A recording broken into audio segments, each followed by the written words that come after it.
Hai everyone, selamat datang di YouTube Kadek Idea. Pada episode kali ini, aku mau membahas topik yaitu isu yang sedang hangat mengenai Bali.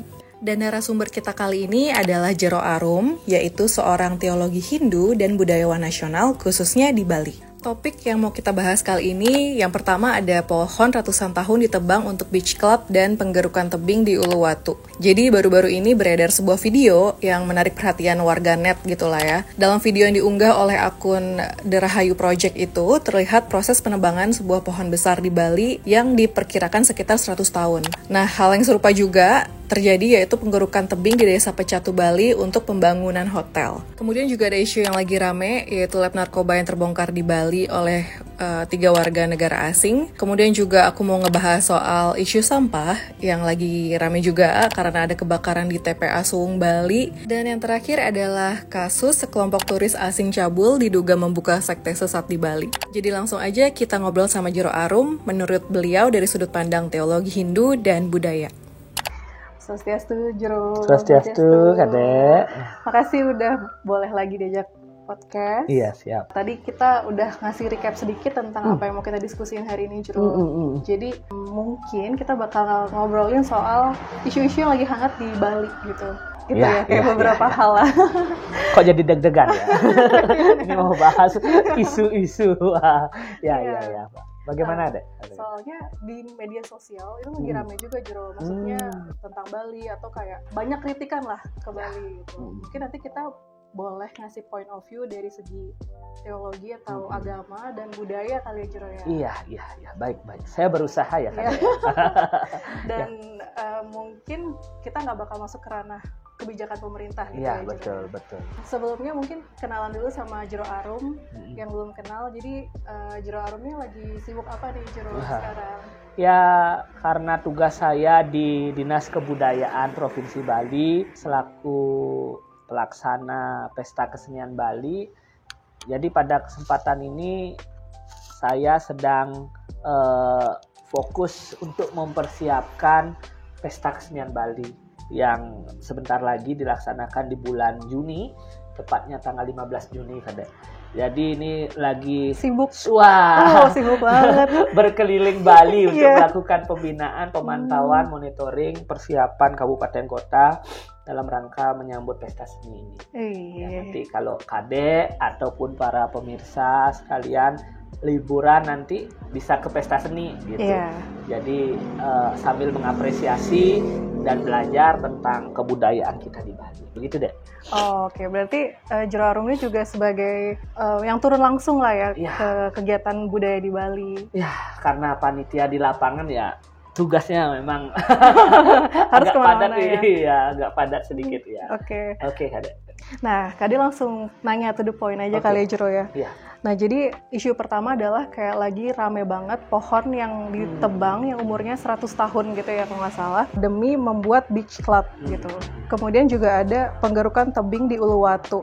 Kalau misalnya Jero sendiri gitu sebagai seorang budayawan, gimana tanggapan Jero terhadap penebangan ratusan pohon tahun dan penggerukan tebing di Bali yang dilakukan oleh investor asing? Pertama, kita di Bali ini kan sebenarnya sangat menghormati sekali keberadaan alam itu karena kita benar-benar patuh dan taat pada ajaran Trihita Karana itu ya. Jadi Trihita Karana ini adalah 3 upaya, 3 jalan untuk mencapai kesejahteraan dan keharmonisan hidup.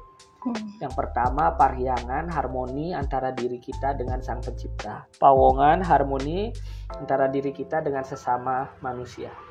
Dan terakhir, palemahan, harmoni diri kita dengan alam beserta isinya ini. Nah, pada konsep palemahan ini kita sebenarnya diajarkan untuk hidup selaras, seimbang dengan alam, menjaga ekosistem dan menjaga lingkungan kita secara umum agar bisa mendukung kehidupan kita.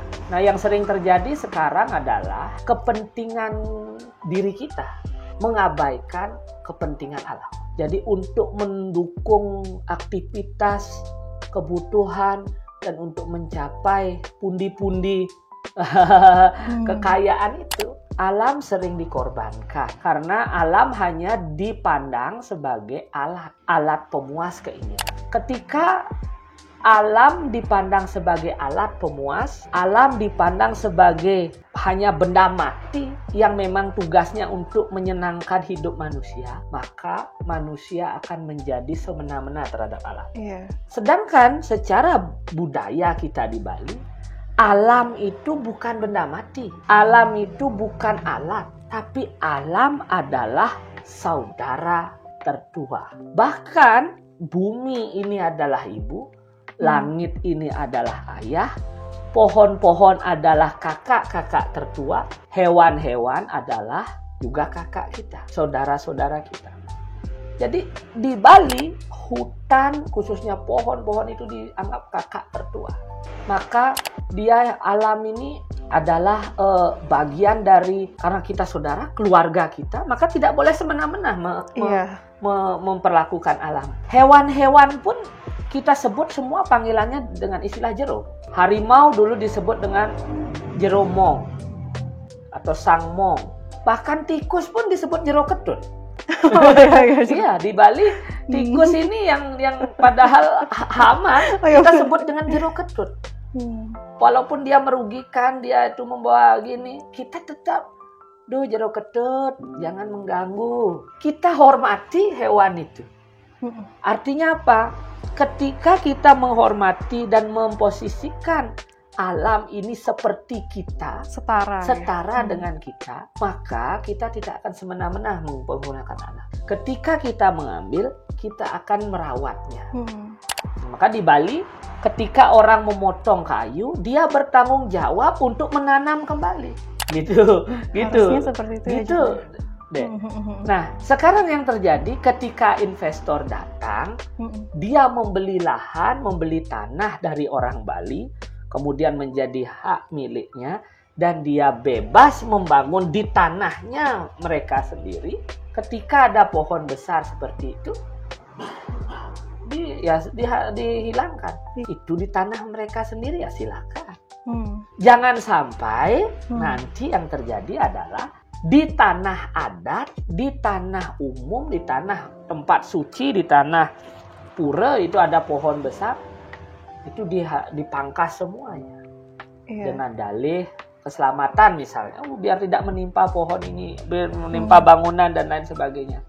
Menurut saya diremajakan boleh, tapi kalau dihilangkan itu akan sama dengan kita membunuh saudara kita sendiri. Maka dari itu kita harus bijak melihat itu. Saya melihat fenomena ketika ada orang yang seperti itu, ya satu lagi harusnya dia memang itu di lahannya dia sendiri, di tanahnya dia sendiri. Kalaupun dikorbankan untuk kepentingan pekerjaan mereka, kebutuhan mereka, pembangunan mereka, secara hukum ya itu sah-sah saja orang itu di tanahnya dia. Nah, kalau kita secara agama ya itu adalah tindakan yang kurang bijak. Sangat disayangkan. Disayangkan. Sebenarnya tinggal remajakan saja. Biarkan dia tumbuh, tapi kita aturkan lebih estetik. Iya. Tapi itu tadi, ini harus jadi pelajaran bagi kita semua. Tidak hanya di Bali. Iya. Tapi di seluruh Indonesia. Jangan sampai hutan di Kalimantan, hutan di Papua, hutan yang masih lestari juga dikorbankan dengan dalih pembangunan. Mungkin kalau hutan-hutan yang bersifat produktif, hutan sawit, bekas sawit itu kan bisa saja dialihkan menjadi perumahan. Tapi kalau hutan-hutan tropis, mari jaga, mari kita lindungi. Ketika kita melihat alam itu sebagai saudara kita, maka kita tidak akan semena-mena terhadap alam. Jadi tanggapan saya sih seperti itu ya, melihat fenomena ini yang terjadi. Dan banyak juga mungkin ada yang sudah terekspos, ada yang tidak. Ketika alam Bali ini diganggu, itu alam sendiri akan menghukum orang-orang yang melakukan hal tidak baik itu. Bisa sampai merenggut nyawa, ya kan? Kayak dulu ada kejadian yang liftnya itu yang gara-gara pohon ditebang, pada pohon besar ditebang, dibangun lift, akhirnya Oh ya, yang jatuh ya. Jatuh itu kejadian sampai merenggut nyawa di sana. Dan ada juga itu karena menebang pohon membuat hotel, akhirnya kebangkrutan dialami oleh pemilik hotel itu. Ini kembali lagi ke topik pembahasan kita dulu, karma pala itu. Ya. Dia sendiri melakukan hal itu dan dia sendiri akhirnya menerima karmanya. Jadi ketika kita berani melawan alam, alam bukan menghukum kita, tapi kitalah penyebab dari apa derita yang kita terima. Yang kita lakukan, ya. Jadi jangan bilang alam sedang marah, alam sedang murka pada manusia. No, alam sayang pada kita. Kitalah yang sedang menerima karma akibat kita tidak peduli. Akibat karma buruk kita, asubha karma itu yang menyebabkan kita mendapatkan karma pala tidak baik. Kalau tidak sekarang, nanti bahkan anak cucu kita sudah tua, kita akan menderita melihat anak cucu kita mengalami penderitaan. Itu akan lebih berat lagi rasanya. Dari itu, agar tidak kita terlambat, sebelum terlambat, mari kita cegah. Mari kita jangan yang sudah lewat ini kita terus berlarut-larut, kita ini dikomporin lagi. Yuk jaga yang masih lestari. Karena saya melihat banyak orang ketika terjadi sesuatu terlalu sibuk dengan yang satu ini, masalah ini.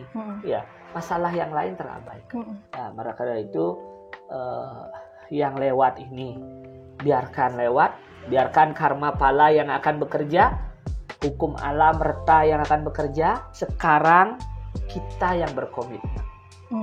Ya kan? Banyak netizen ribut banget, lagi pokoknya lagi cekcok lah semuanya. Cekcok kan ya. Nah, udah. Kita berantem sendiri deh. Iya, berantem sendiri jadinya kan. Oke, itu hak mereka berpendapat, itu hak mereka untuk memberikan argumentasi. Tapi yang paling penting di sini, ketika kita berpendapat, kita harus action juga.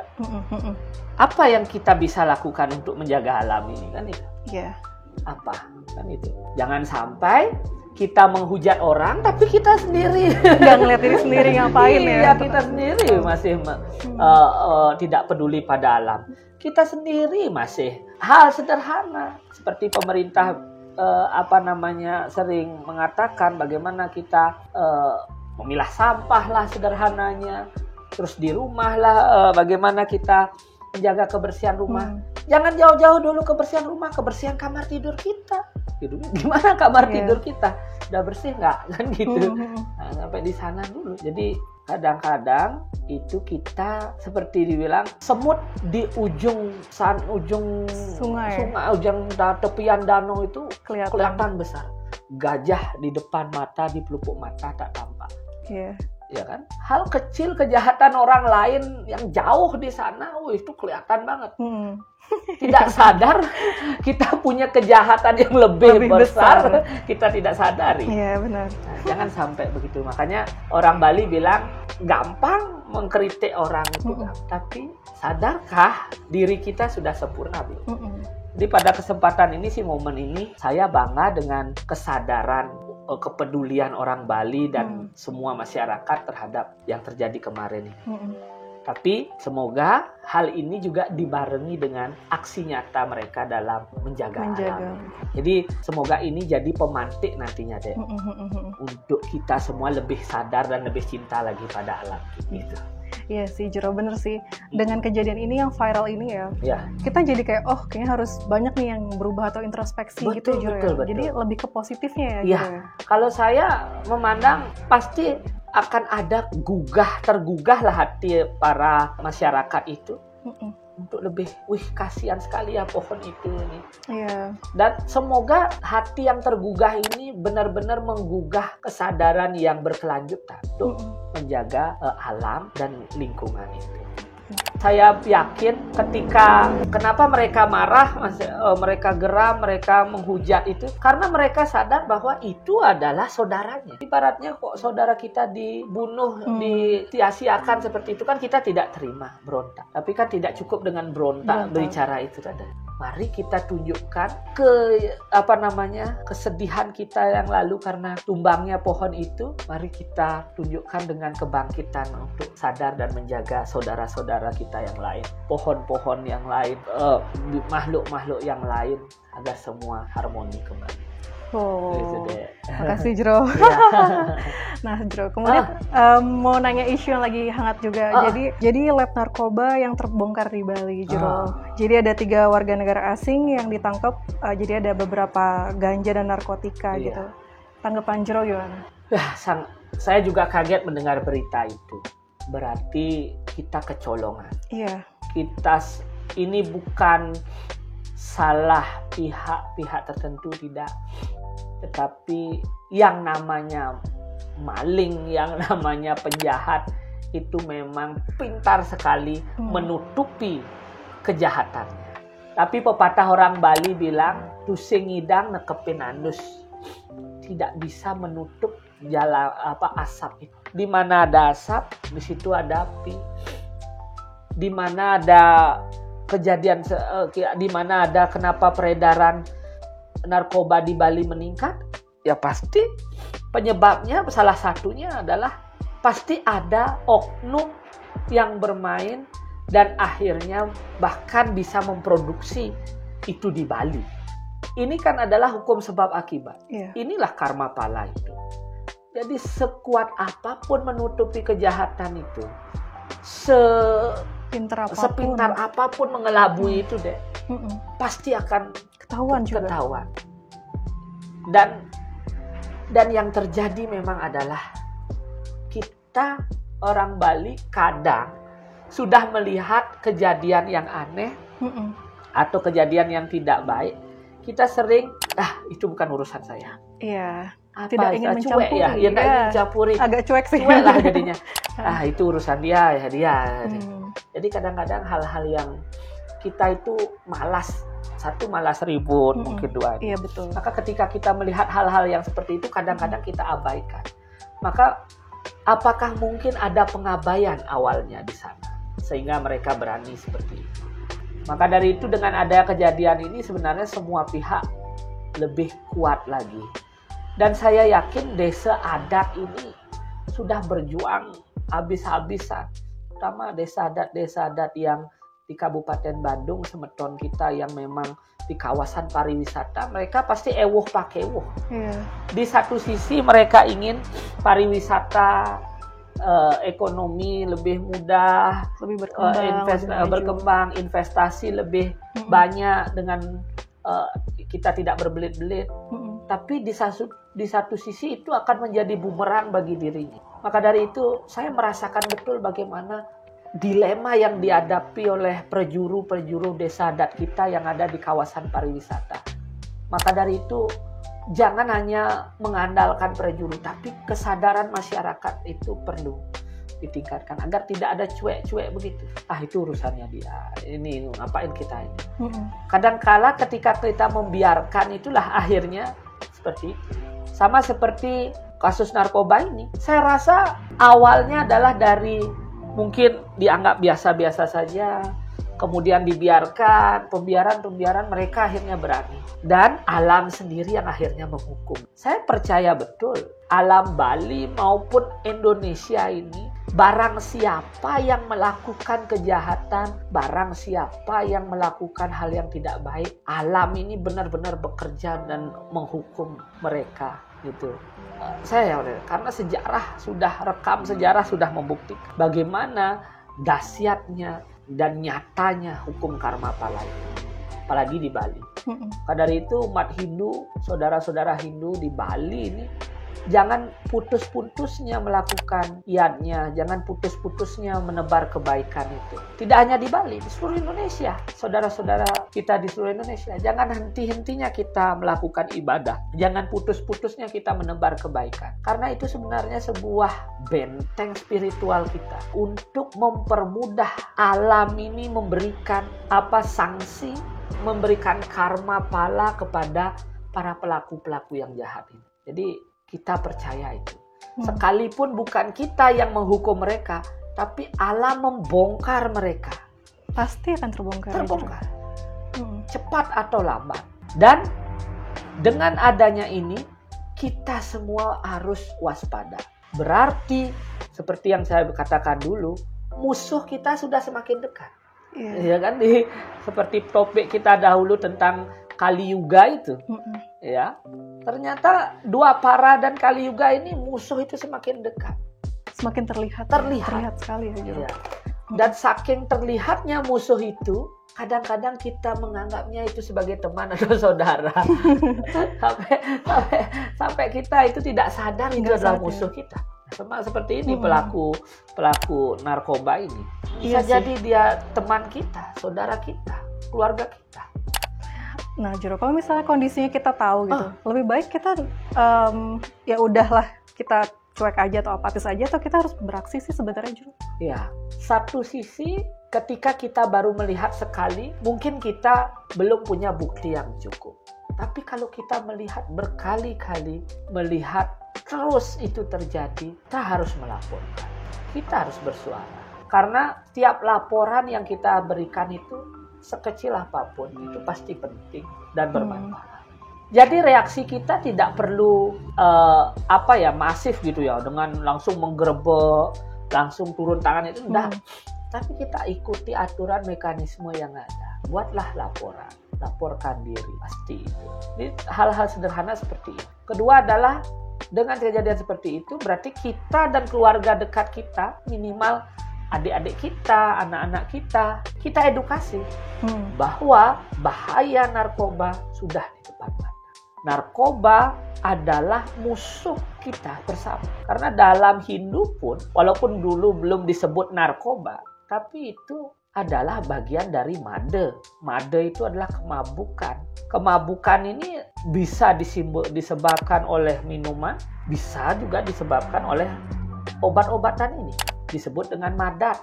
Ketika madat ini dilakukan, maka made yang terjadi, mabuk. Ketika mabuk ini terjadi, maka kita menjadi moho, bingung.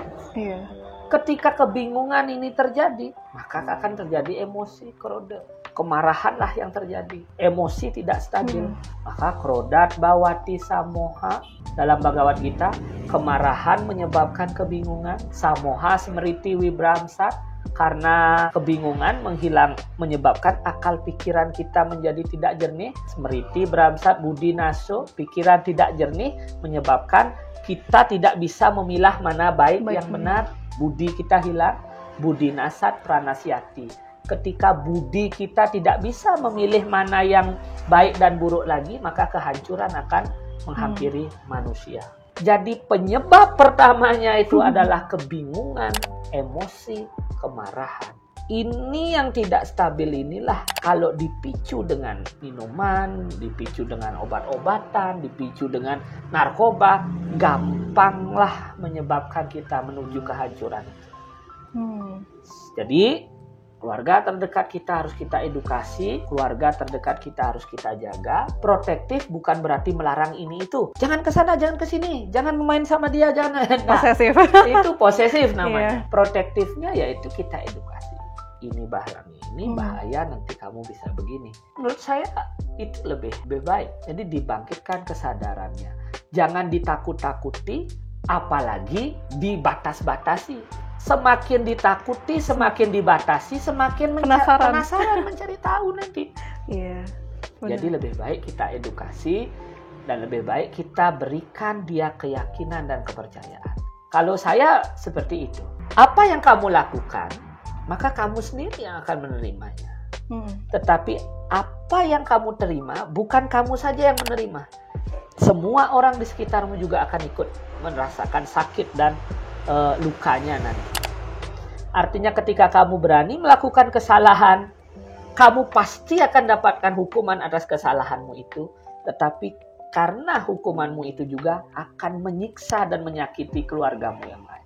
Maka tanamkan anak kita, generasi kita untuk belajar bertanggung jawab dari sedini kecil. Ajarkan, termasuk terhadap memerangi narkoba. Gitu deh. Kasih Jero. Tadi Jero sempat nyinggung dikit soal karma di Bali gitu ya. Ya. Ini sebenarnya penasaran pribadi sih Jero. Ya. Jadi banyak banget teman-teman KD yang di Jakarta gitu ya. Dia tuh kayak bilang kalau kenapa ya Dek kalau misalnya di Bali itu ngelakuin sesuatu tuh cepet banget baliknya gitu. Kadang misalnya dia berbuat baik terus dapat orang-orang baik gitu. Kalau misalnya dia ada niat jahat dikit gitu, pasti dia langsung kayak cepet dapat gitu. Ada apa nih dengan tanah Bali ini sebenarnya? Ya, tanah Bali dan Indonesia sejatinya sama ya. Karena di Bali ini keyakinan pada karma pala itu sangat tinggi.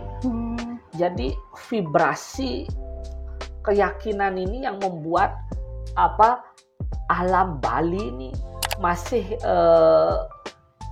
kuat energinya dan terbukti dari apa yang dialami oleh teman-teman kadek tadi. Dan kadek sendiri juga. Kadek sendiri dan saya kita semua.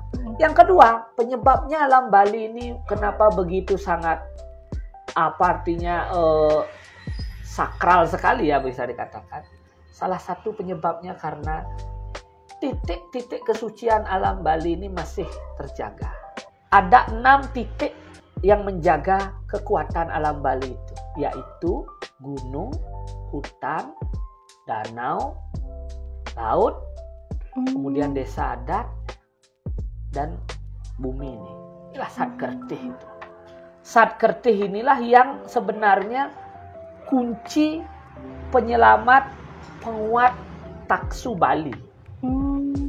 Jadi alam semesta ini, ya, jiwa-jiwa kita ini, atma yang ada dalam diri kita ini, gunung dan hutan, mata air masih terjaga, laut masih terjaga, kemudian juga desa adat masih terjaga, semua masyarakat masih terjaga dengan baik. Inilah kekuatan alam Bali. Di mana hutan, gunung, laut tidak diperhatikan, masyarakat desa adat artinya tatanan nilai-nilai kebudayaan tidak jaga, maka taksu itu akan hilang. Oh jadi misalnya salah satunya aja kita udah nggak seimbang gitu. Nggak seimbang, udah energi vibrasinya akan hilang. Maka apa yang dialami temannya kadek, yang kita alami di Bali ini, kenapa begitu cepat karma pala itu terjadi? Iya, Jero, aneh banget sih. Aneh. Coba pelaku bom Bali itu, hitungan tidak ada bertahun-tahun itu udah langsung ketemu itu. Itu alam Bali itu. Di Indonesia pun begitu dulu di zaman kerajaan terdahulu. Gimana tuh orang bisa bangun Borobudur? Gimana itu orang bisa bangun Prambanan?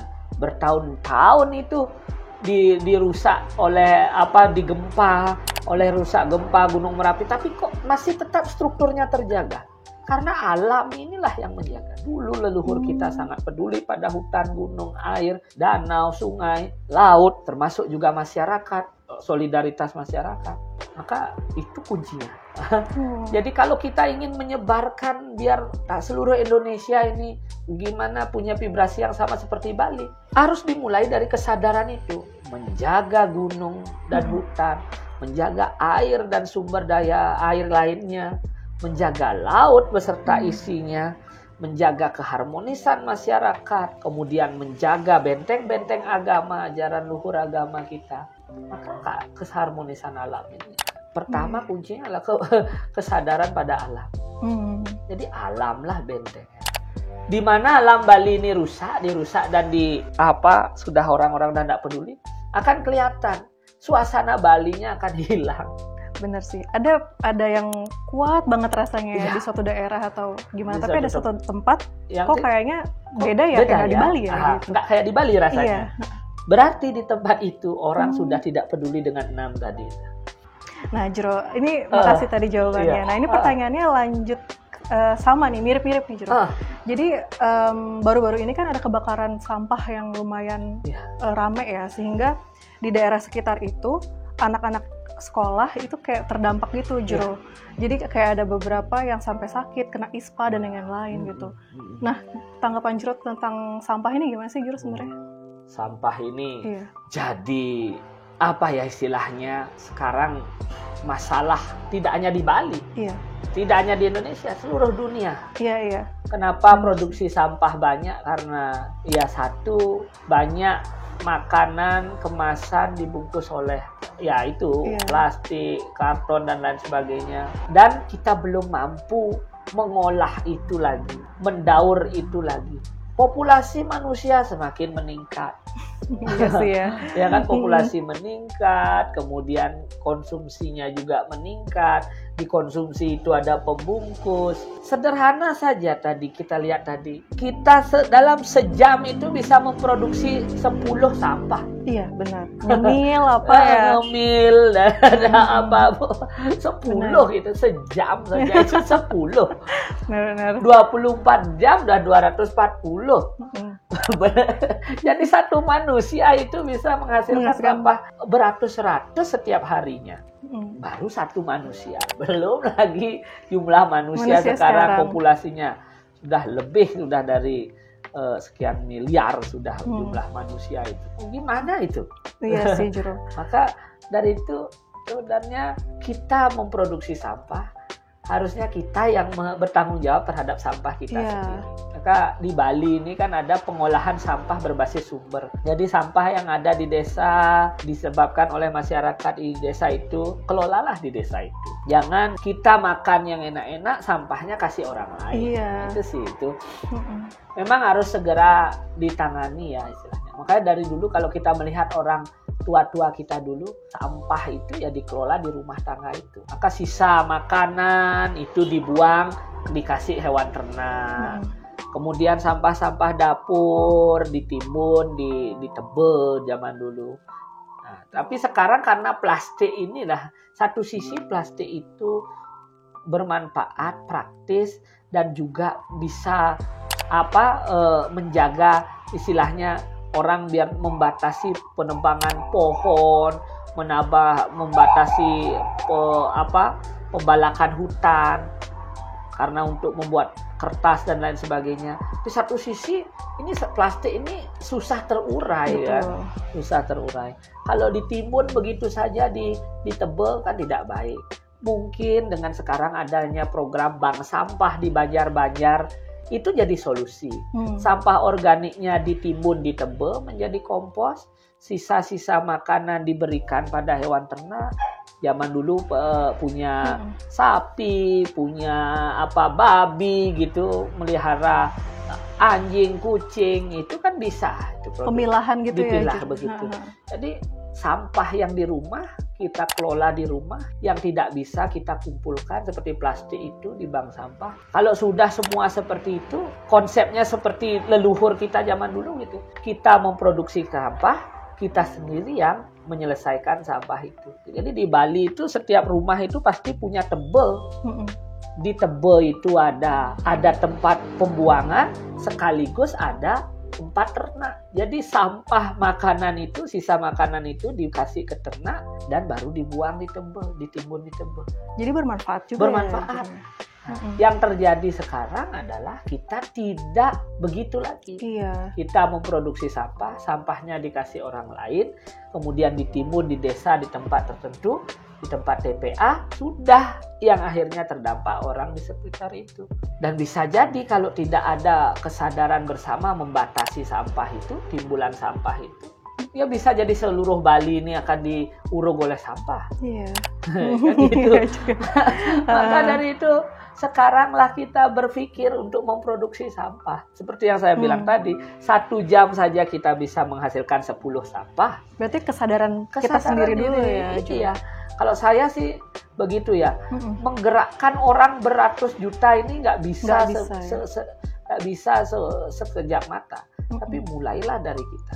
Ketika orang lain begitu, kita jangan ikut-ikut. Jadi kita harus bisa jadi contoh. Walaupun orang lain banyak memproduksi sampah dan sembarangan, kita tak usah ikut-ikutan begitu. Maka dari itu, untuk kejadian-kejadian ada kebakaran di TPA itu sebenarnya peringatan bagi kita bahwa Bali ini sudah darurat sampah. Bali ini sedang dikepung oleh sampah. Dan ini adalah pertanda bahwa ada 6 dari 6 ini akan segera dikorbankan. Jangan sampai mengorbankan 6 ini demi tempat menampung sampah. Ya. Jadi laut gitu diuruk nanti untuk tempat sampah. Hutan dibuka untuk buat TPA. Sungai dibiarkan terkontaminasi untuk tempat membuang sampah. Bahaya nih.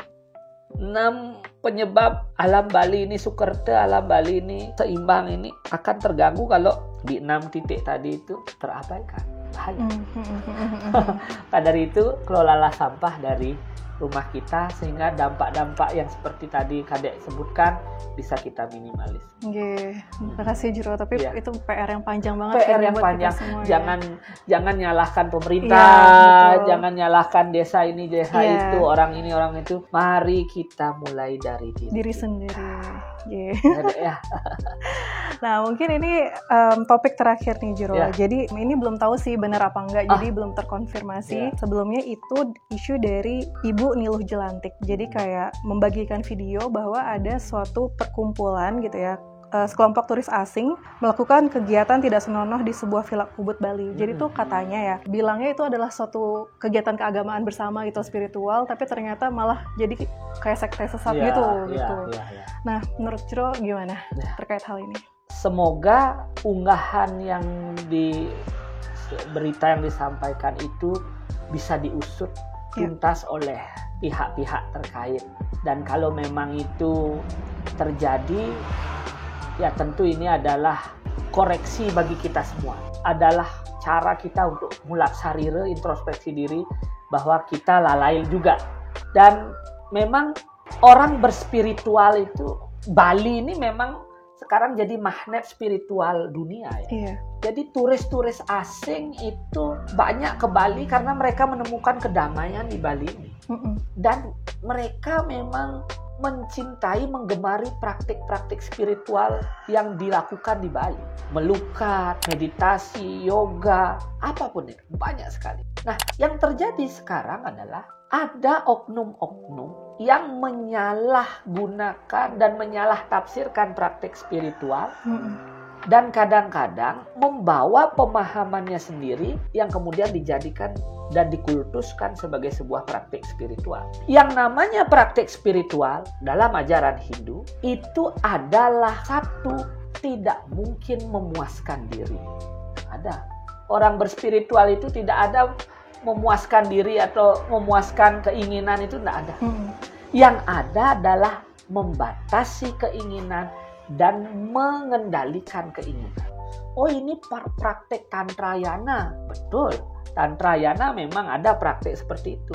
Tapi tujuan akhir tantrayana bukan untuk kepuasan, tapi sebuah pembebasan. Di mana ada praktek spiritual, di sana pasti selalu ada Tuhan dan selalu ada ajaran kebenaran. Dalam teks-teks suci agama Hindu, yang disebut dengan Dharma adalah ajaran yang tidak mengandung kekerasan dan kebencian. Tidak ada eksploitasi. Dan semua yang dilakukan adalah untuk Tuhan. Nah, sekarang kita lihat, praktek-praktek itu sudahkah mencerminkan itu?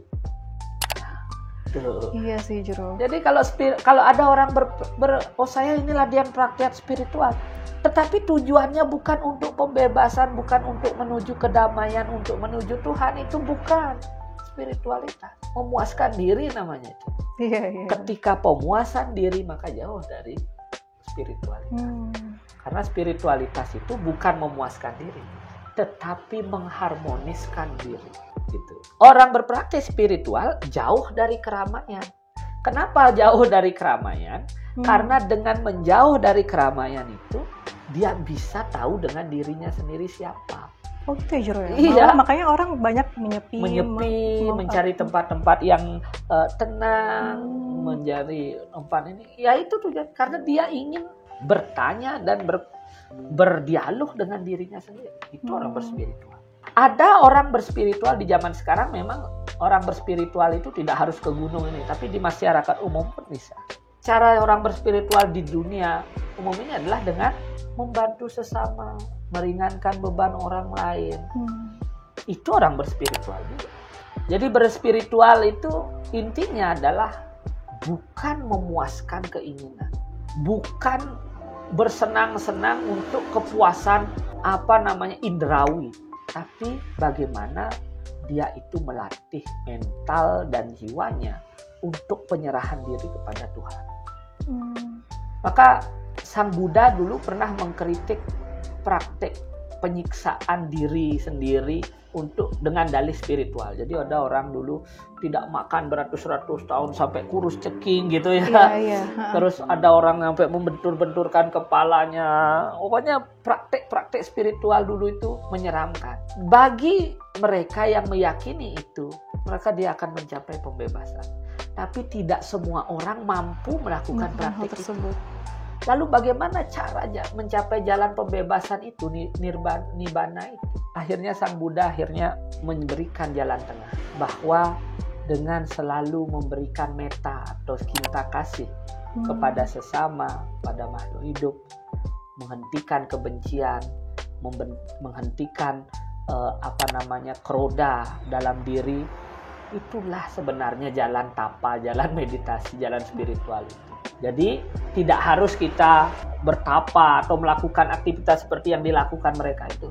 Dengan menebarkan cinta kasih setiap hari pada orang, menebarkan senyum yang terbaik pada orang yang kita temui, kita bantu sesama kita, itu adalah jalan kebenaran untuk menuju pembebasan.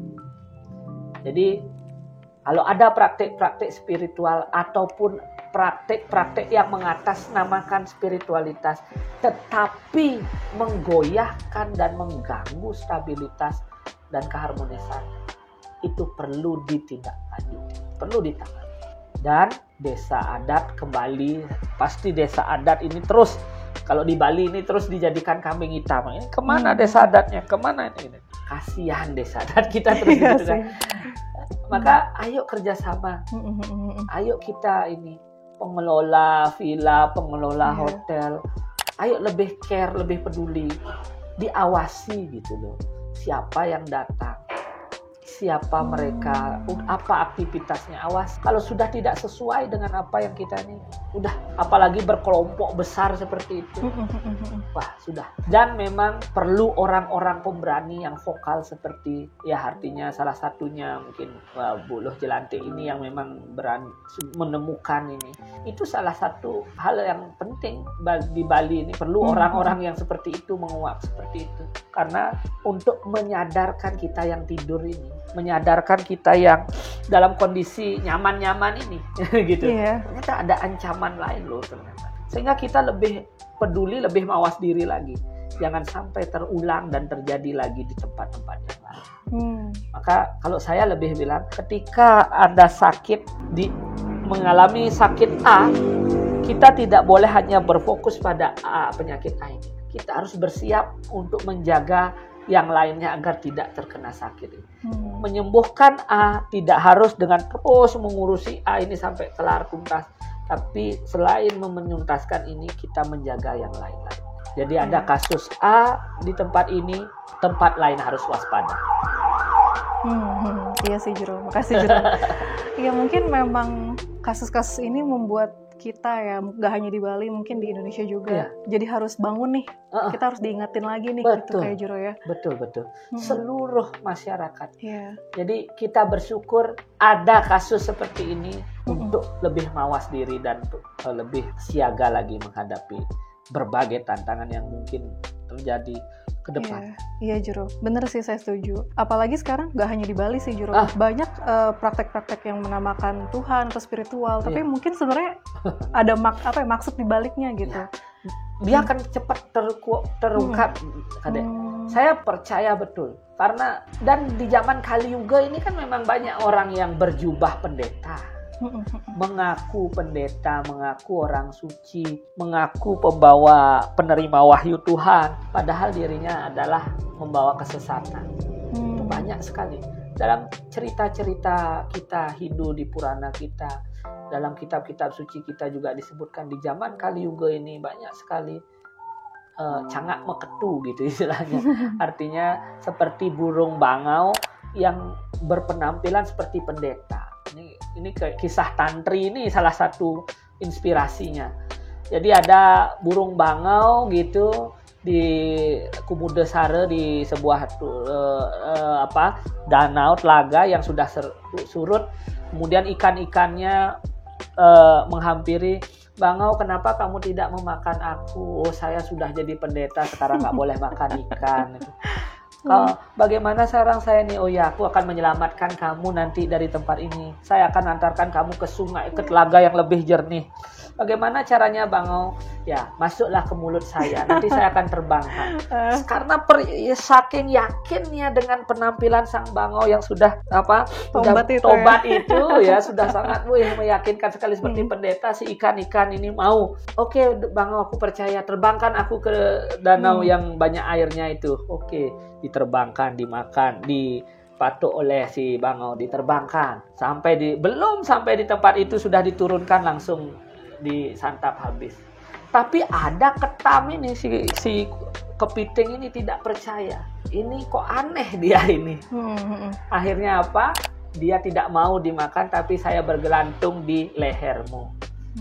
Dan dilihat selama perjalanan banyak bangkai-bangkai ikan, tulang-tulang ikan berserakan. Waduh, aku ini, teman-temanku ditipu ini sama si Bangau ini. Ya sudah, akhirnya di tengah jalan diputuskanlah lehernya, dicapit itu leher sang Bangau oleh kepiting itu. Akhirnya mati. Di situ dari cerita Tantri Kamandaka itu kita dikasih tahu bahwa di zaman sekarang banyak orang yang berpura-pura baik.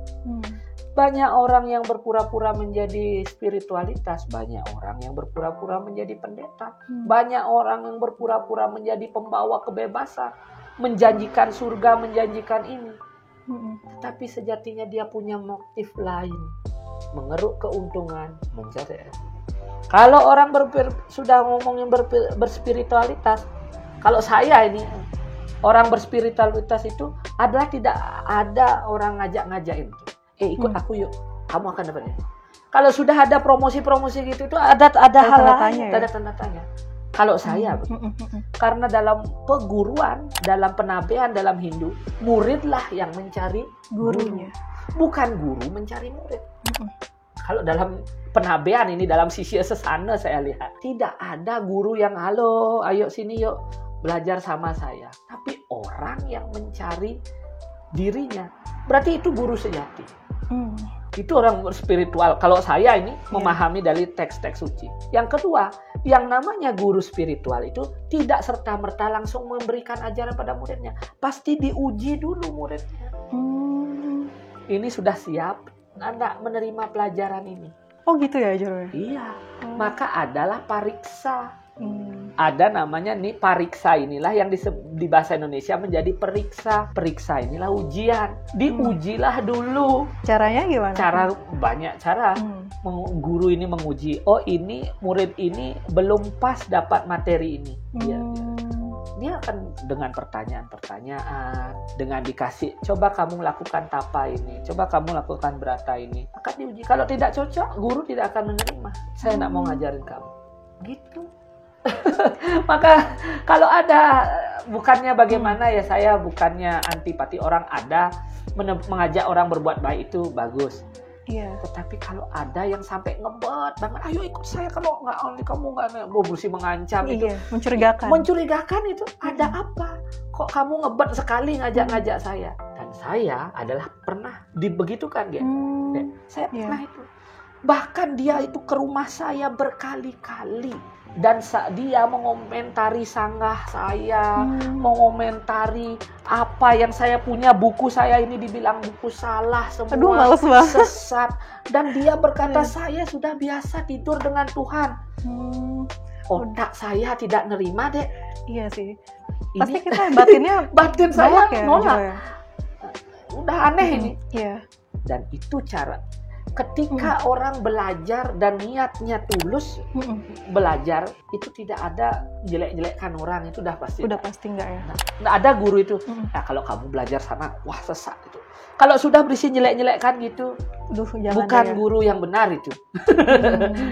Maka Slokantara sudah menyebutkan itu. Kalau ada seorang guru menjelekkan guru yang lain, dia bukan guru yang baik. Kalau ada seorang guru menjelekkan ilmu, apalagi menjelekkan ajaran Weda, dia bukan guru yang baik. Kalau ada guru yang meminta-minta ke muridnya, dibelikan ini, dibelikan itu, tolong kasih ini, kasih itu dengan dalih ini itu, dia bukan guru yang baik. Kalau ada guru yang meminta-minta, mencari pengikut, dia juga bukan guru yang baik. Guru yang sejati adalah guru yang diam saja. Makanya dia disebut acarya, tidak berpindah, tidak bergerak, karena dia yang dicari. Gitu. Iya. Maka praktik spiritual yang baik diawali dari memilih guru yang baik. Iya, Jero. Gitu deh. Makasih, Jero. Tadi clear banget sih, maksudnya ciri-cirinya atau apanya. Soalnya jujur kadang juga banyak banget nih kayak orang-orang yang mengaku mungkin spiritualnya tinggi apa segala macam, tapi ada salah satu dari yang Jero bilang tadi gitu, dan batinnya tuh kayak masa sih gitu. Jadi kayak gitu ya. Kok jadi sebel ya gitu. Udah, entahlah kadenya yang baperan apa memang itu adalah salah satu metode untuk memberitahu kade gitu. Kade MPP saja, mundur pelan-pelan saja gitu. MPP aja guys. Terima ajarannya, Pak saring ajarannya. Iya. Dan silakan, pasti kita akan diarahkan. Karena kalau orang berspiritualitas itu, orang yang ingin menekuni ajaran kebenaran itu pasti akan selalu dituntun. Akan bertemu dengan orang-orang yang tepat untuk mengajarkan dia. Oh, kasih Jero. Berarti kita tulus aja ya, Jero. Iya, betul.